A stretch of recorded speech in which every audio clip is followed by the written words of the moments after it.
kaze mu gihe c'impemburo. Bakunzi twama dusanga ijambo ry'Imana mu kiganiro igihe c'impemburo, ndabaramukije amahoro ya Kristo. Ijambo dusanga riri muri Zaburi 148 umurongo w'8. Zaburi 148 umurongo w'8. Ariko reka ndayisome yose kugira ngo wumve ico uwo murongo uvuga. Haleluya, mwijuru nimushime Uhoraho, nimumushimire ahasumba ijuru. Yemwe mwamarayika biwe mwese nimumushime, yemwe mwangabo ziwe zose nimumushime. Yemwe zuba n'ukwezi nimumushime, yemwe nyenyeri zaka zose nimumushime. Yemwe majuru asumba amajuru nimumushime, nawe mazi yo hejuru y'amajuru nibishima izina ry'Uhoraho, kuko yageze bikaremwa kandi yabihamangiye gushitsa ibihe bitazoshira. Yashinze icagezwe c'intava mw'isi, nimushime Uhoraho, yemwe bifi namwe ibwina hose, namwe muriro n'urubura na sheregi n'igihuhu n'igipfungu, namwe muyaga w'igihuhuta ushitse ijambo ryiwe, namwe bisozi birebire n'uturambi twose, namwe biti vyama bigatengengera n'ibiti vy'amasederi, namwe bikoko n'ibitungano vyose, namwe bikwega inda hasi n'ibifise amababa, namwe bami bo mw'isi n'amahanga yose, namwe abahambaye n'abacamanza bose bo mw'isi, namwe misore n'inkumi, namwe batama n'abana, nibishima izina ry'Uhoraho, kuko izina ryiwe ryonyene ariryo rishizwe hejuru. Ubukuru bwiwe buri hejuru y'isi n'ijuru, kandi yashize hejuru ihembe ry'abantu biwe, niryo shimwe ry'abakunzi be bose, nibo Bisirayeli ihanga yiyegereje. Haleluya. Uyu mwanditsi wa Zaburi nimwe mu mazaburi ya Dawidi bita amazaburi yo mwiduga, yariko arashima, agenda ashima, zigenda ishimwe rigenda riduga. Ni waronka umwanya ugenda uzisoma kuva nko ku Zaburi 100, ziraryoshe gose, uja gushika ku 150 ugeze ahantu mwishimwe.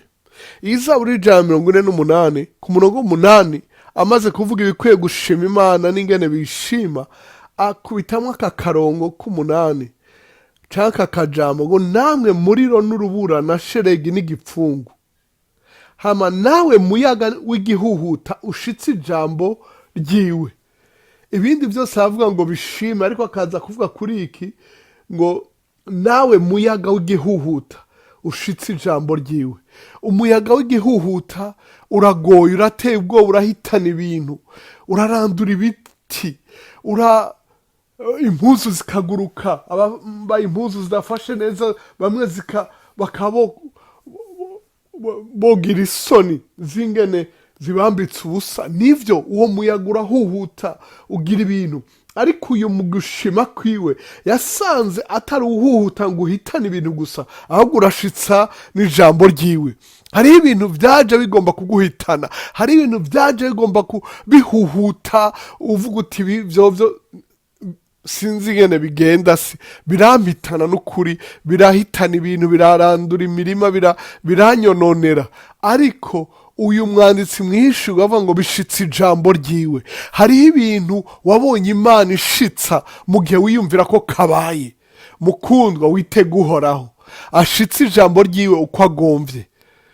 Haleluya. Hari handi muri ngira ni muri Zaburi, sinibuka cane mu vyakozwe n'intumwa, uwariko aravuga ku buzima bwa Yosefu, avuga ingene ngo ijambo ry'Uhoraho ryaramugeza, vya bintu yacamo ngo ni ijambo ryamugeza, ryariko riramuyungura, rikuramwo ikibi, ritunganya.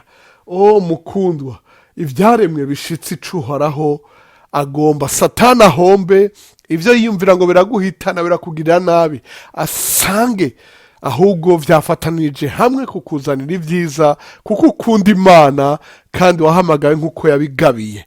Wewe ubandanye gukunda Imana, wewe ubandanye kwizera Imana, wewe ubandanye gushima Imana, wewe ubandanye kwitega Imana. Muri vyose ushima Imana, ishimwe ryawe ryamamare hose.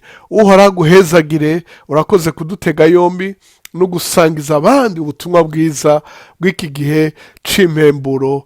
Murakoze cane kudutega yombi no kudusengera no mutwandikira mudushingira intahe mutubarira mutubaza n'ibindi dusengera. Imana ibahezagire cyane, murakoze.